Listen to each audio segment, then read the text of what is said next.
자, 강의 계획서 잠깐 봐요. 강의 계획서는 한번 읽어보시고, 이제 모의고사, 그러니까 모의고사 한 7회 정도로 분량을 잡았고, 그 사이사이 내일부터는 이제 그 없는 날은 강의 테스트 형태로다가 볼 거예요. 그러니까 판례 표현을 익힌다.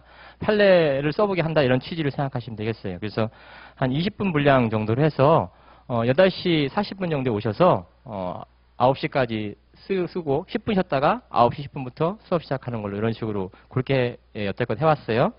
그래서 그렇게 하고 계시고, 모의고사를 보는 날은 40분부터 시작해서 한 4, 50분? 4, 50분 정도 보면 되지 않을까요? 모의고사는 100점을 깔을게요. 나머지 강의 테스트는 그냥 판례 연습시키는 거로다가 하도록 하고, 강의 테스트가 줌 모의고사가 될 수도 있어요. 상황에 따라서는. 그러니까 그 대신 어쨌든 판례를 써보게 하는 취지다. 그거를 염두에 두시면 되겠어요.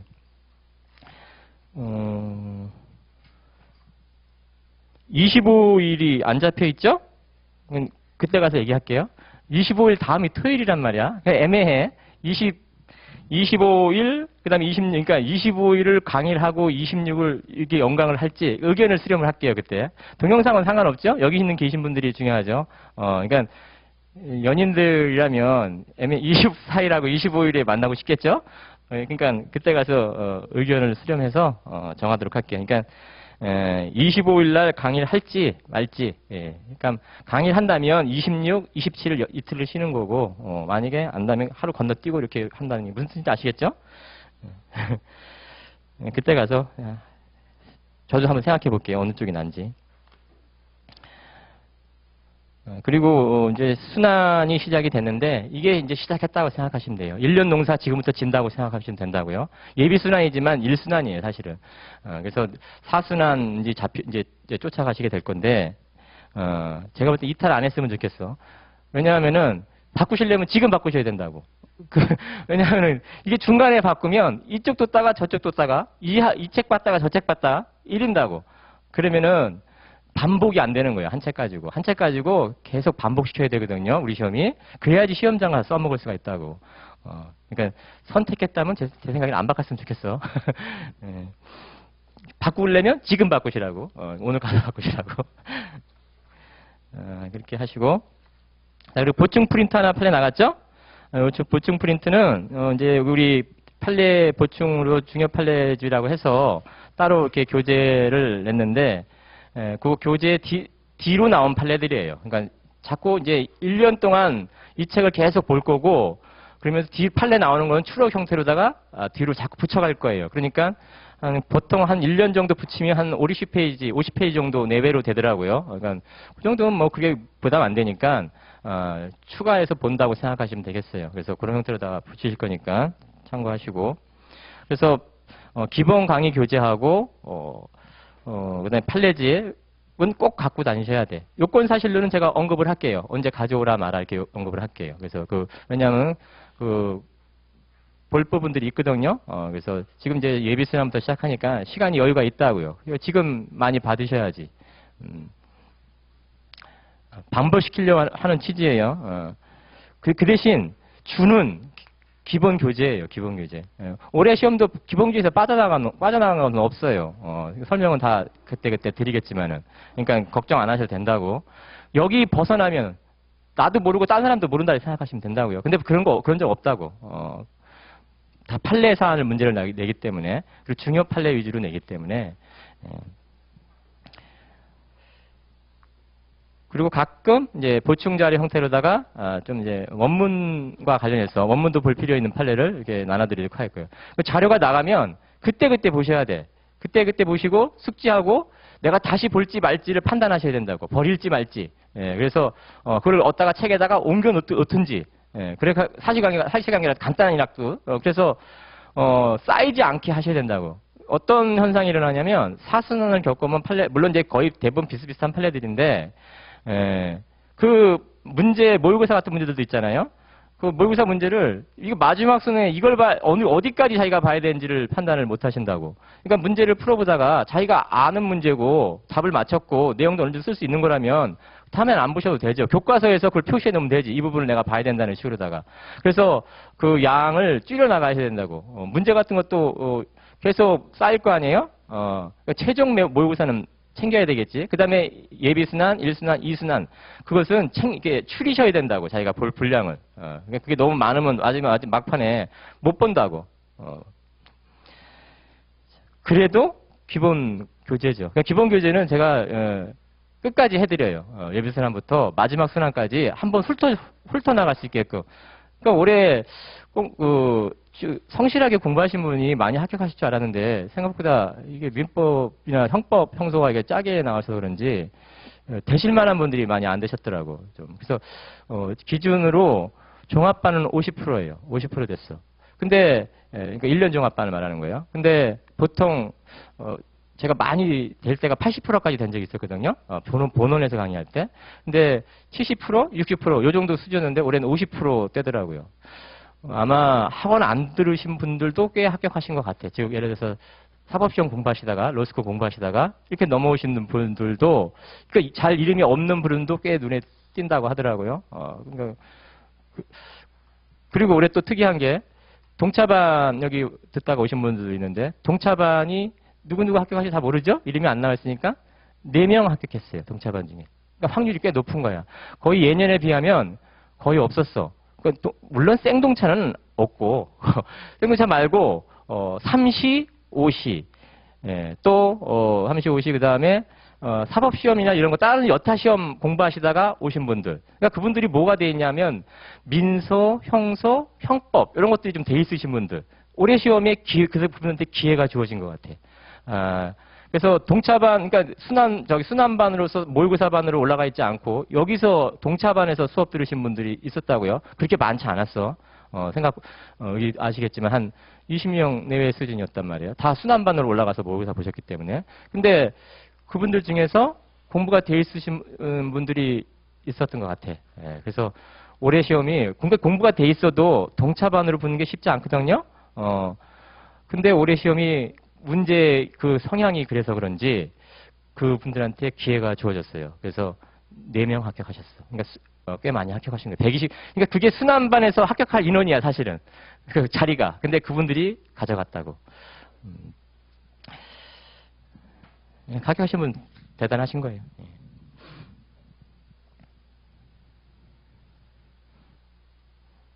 그러니까 뭐라 그러냐. 합격하신 분은 너 때문에 붙었다 그러고 떨어진 분은 너 때문에 떨어졌다 그런다고.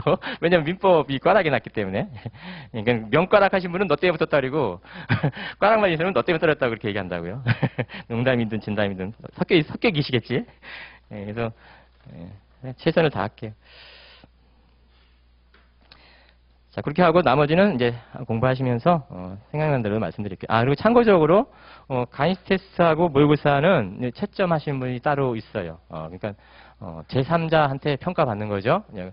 그래서 자꾸 가피를 받으셔야 돼. 평가받으셔갖고 내가 뭐가 오류가 있는지 내 생각이 내 표현은 제대로 쓰고 있는 건지 그래서 자꾸 평가받으셔서 자꾸 커가는 거죠. 자. 수업 진도는 채권 총론, 강론, 물권법, 민법 총칙, 친상 이런 식으로 해요. 자, 친상이 지금 거의 안 나오고 있죠? 꽤 됐어요, 안 나온 지. 그래서 가장 많이 나오는 채권 총론, 그다음에 채권 강론, 물권법. 여기가 어떻게 보면 거의 다라고 보여져요. 민법. 그래서 민법 총칙은 이제 베이스를 깔아놓는 거죠. 베이스를 깔아놓고 가적법은 불이타 정도로 준비하는 거예요. 그렇지만 예비순환 때부터 너무 그렇게 거기에 얽매이지 마시고 예비순환은 좀 편하게 공부하셨으면 좋겠어. 이 시간만큼 편하게 공부할 데가 없다고요. 이제 다음 순환부터 계속 모의고사 보고 하면은 시간에 많이 쫓겨. 그러니까 이것저것 좀 깊게 공부할 수 있는 시기 중에 하나라 생각하시면 되겠어요. 이번 순환과 다음 순환 정도가 그렇죠. 자, 진도는 537페이지부터 봐요. 그래서 오늘 배울 파트와 관련해서는 동시항변권을 잘 정리하셔야 돼요. 다른 건 다 몰라도 돼. 예비순환 관해서 동시항변권 파트를 잘 정리하셔서 결국 시험장까지 가져가셔야 될 부분 중에 하나인 거예요. 동시항변권도. 우리 시험에도 우리 시험 영역이기도 하고. 자, 서론부터 보죠.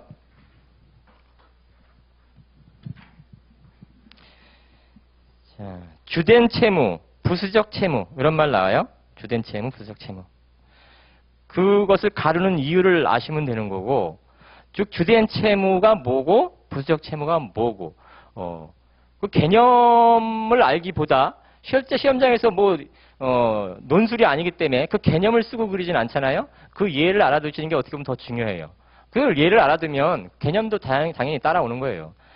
자, 그 개념을 잠깐 보면 계약 목적 달성에 필요 불가결한지 여부를 기준으로 구별한다. 주된 채무로는 매매의 경우 568조 근거 규정이 있어요. 그리고 답안지에 쓰실 때 조문을 꼭 빼먹으시면 안 돼. 그러니까 조문이 아무것도 아닌 것 같아도 그 합격하신 분들 공통적으로 얘기를 들어보면 조문 적시했다 그래. 조문. 조문 적시. 보기가 좋아진다고 답안지가. 무게가 실린다고. 거기다 판례 실어지면 또 무게 실어지는 거지. 그래서 조문 적시, 판례라고 판례 적시. 자기 개인적 생각이 아니라는 것을 표현해라는 거예요. 그러니까 답안지가 객관화된 답안지로 만들라는 거죠. 이건 내 생각이 아니고 판례거든. 그러니까 판례에 비춰보면 이렇거든. 이 결과가 사안이 이렇게 결과가 나는 거거든. 이런 식으로다가 포섭을 시킬 수 있으셔야 된다고. 그래서 조문. 자, 매매와 관련해서 매도인의 매매 목적물의 이전 의무와 매수인의 대금 지급 의무. 이게 568조의 주된 급부무죠. 그리고 뒤에서 배우겠지만 서로 동시관계 있고. 이 주된 급부와 부수적 채무를 가르는 중요한 기준은 주된 채무 불이행하면은 주된 채무 불이행하면 해제권이 발생한다라는 거예요. 부수적 채무 불이행하면 해제권은 발생하지는 않아요. 손해배상 문제를 접근하는 거지. 그래서 가장 큰 차이점이 거기겠죠. 문제점을 인식한다면. 자, 그리고 구체적으로 뒤에서 동시항변금 파트에서 보겠지만 매수인의 대금 지급을 하고 말하고 있지만, 그리고 매매 목적물 이전 의무와 매수인의 대금 지급 의무라고 말하고 있지만, 통상적으로 좀 더 구체적으로 파고들면 중도금은 보통 매매 계약에서 계약금, 중도금, 잔금 이런 형태로 치러지죠. 물론 중도금 없이 계약금에서 잔금으로 갈 수도, 그냥 막바로 잔금으로 갈 수도 있어. 중도금이 있다면 보통 선이행 의무예요. 잔금은 동시행관계예요.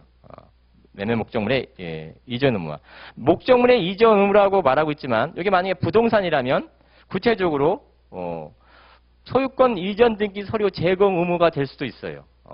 동시행관계를 놓고 따진다면 그것은 사안에 따라 달라진다고. 동시행 파트 가서 좀 더 설명을 드릴게요. 자, 임대차와 관련해서도 주된 급부는 뭐냐? 임대인이 임대차 목적물을 사용 수익하게 할 의무. 이게 임대인의 임대차 계약에서 주된 급부무고, 임차인은 차임 지급 의무가 주된 급부무다. 근거 조문은 618조.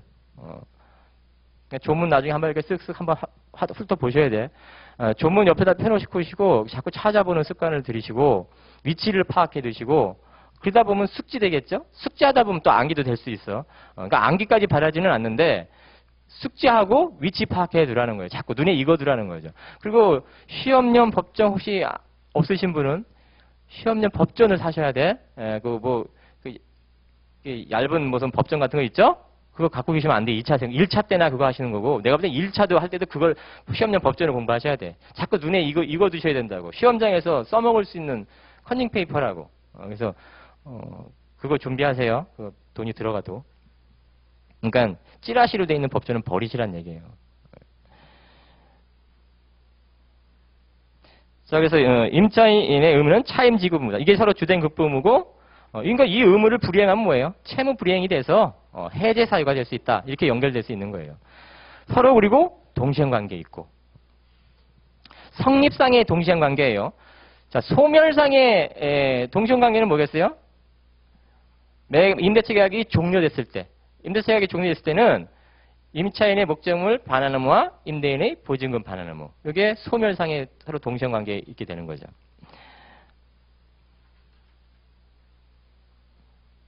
부수적 채무를 위반한 경우는 채무 불이행을 이유로 해지할 수 없고, 부수적 채무에 대하여 원칙적으로 대가적 결론관계가 인정되지도 않는다. 그러니까 동시행관계도 없다. 이런 식으로 말하는 거죠.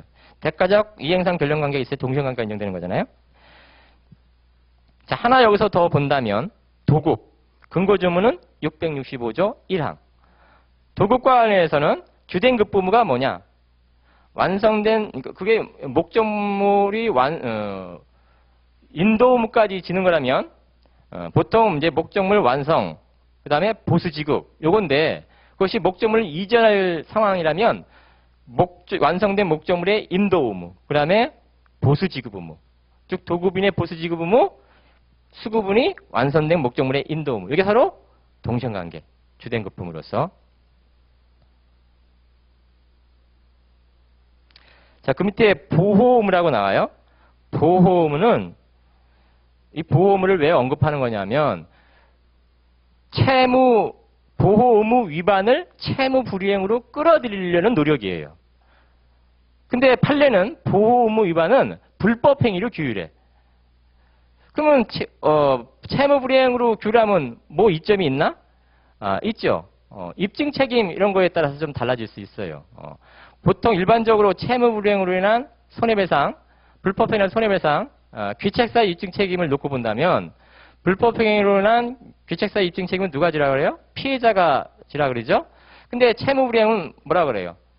가해자가 의무 위반자가 자기가 위반이 없다는 사실을 입증해야 된다고. 그러니까 입증 책임에 있어서 약간 차이가 있다고. 또 손해배상의 소멸시효 기간도 좀 달라요. 그죠? 불법행위란 손해배상은 3년, 10년인데 채무불이행이라는 손해배상은 10년이라고. 따라서 약간씩 그런 차이점이 있기 때문에 보호의무 위반을 채무불이행 쪽으로 끌어들이려는 노력이라고요. 그래서 우리 뭐 자세하게 볼 필요 없고 시험과 관련성이 별로 없어요. 그냥 우리 보호의무 위반과 관련해서는 불법행위란 손해배상으로 불법행위 쪽으로 규율한다 이렇게 생각하시고 뒤에 보면 이제 부수적 의무하고 여기 보호 의무하고 이제 경계선상인데 보통 이렇게 구분하시면 되지 않을까 싶어요. 이건 이제 개념상에서 이렇게 시험과는 별로 관계 없어요. 급부 의무가 있고. 자, 급부 의무, 그 다음에 보호 의무. 이렇게 나눠요. 자, 보호 의무는 뭐라는 거예요? 이 급부 의무, 이행 의무와 관계없는 상황인 거예요. 이행 의무와 관계없는. 물건 사러 갔다가 아직 사지도 계약도 체결하기 전에 거기 바닥에 깔려있던 바나나에 미끄러져서 다쳤을 때 이것을 채무불이행으로 규율할 거냐? 불법행위로 규율할 거냐? 이런 거예요. 의무 이행과 관계없는 상황으로 규율되는 영역이라고요. 그래서 굳이 따진다면 이렇다라는 거예요. 그 다음에 이 급부 의무는 또 뭘로 나눌 수 있냐 하면은 주된 급부 의무. 주된 급부 의무. 그냥 이해하시라는 거예요. 부수적 의무. 이렇게 나눈다라는 거예요. 그러니까 부수적 의무하고 보호 의무 이렇게 경계선상에 달라질 수 있다는 거예요. 이게 엄밀하진 않은데 대체로 이래요. 이것도 견해 대립이 좀 있긴 해요. 근데 대체로 이렇게 이해하시면 된다라는 거예요. 급부 의무, 보호 의무. 보호 의무는 급부 의무와 관계없는 영역이다. 자, 부수적 의무는 급부와 의무와 관계되긴 된 거지. 근데 주된이냐, 부수적이냐 이 차이인 거죠. 둘 사이의 차이점은 주된 급부 의무 불이행은 채무 불이행으로서 계약 해제까지 연결될 수 있고 물론 손해배상도 할 수 있고 부수적 의무는 의무 위반은 물론 채무 불이행이긴 하지만 의무 불이행이긴 하지만 손해배상 영역이지 해제까지 할 수는 없다. 부수적 의무 위반으로서 이렇게 연결될 수 있다라는 거예요. 그러면 논리적으로 이해가 되겠죠? 넘어가요. 그래서 나머지는 그렇게 이해하시고 540페이지로 가요. 그러니까 책도 보실 때 자세하게 볼 분이 있고 전체적인 내용이 이해됐으면 그냥 넘어가셔도 된다고. 책장을 빨리빨리 넘길 수 있는 부분도 있다고. 540페이지 채권의 목적. 채권의 목적 파트에서 특정물, 종류, 금전, 이자, 선택. 중요성은 그리 높아 보이지는 않아요. 이자 채권과 관련해서, 금전 채권과 관련해서 조금 할 말이 있어. 물론 시험 영역에 들어갈 부분이 좀 있어. 그래서 그 부분에서 조금 더 키워서 보시고 나머지는 좀 빨리빨리 보시면 된다는 거예요. 자, 특정물 채권, 특정물인지 종류물인지 뭐 당사자들의 주관적 의사로 대체물인지 부대체물인지 객관적 성질로 이건 1차 때 하시는 거죠. 그러니까 그런가 보다 하시면 되는 거예요. 효과, 채무자의 성간주의 의무. 조문을 하나 동그라미 치시고 한번 찾아보는 걸로 좋게 해요. 채무자의 성간주의 의무, 즉 특정물의 인도가 채권의 목적인 때는 채무자는 그 물건을 인도하기까지 선량한 관리자의 주의로 보존해야 된다. 374조.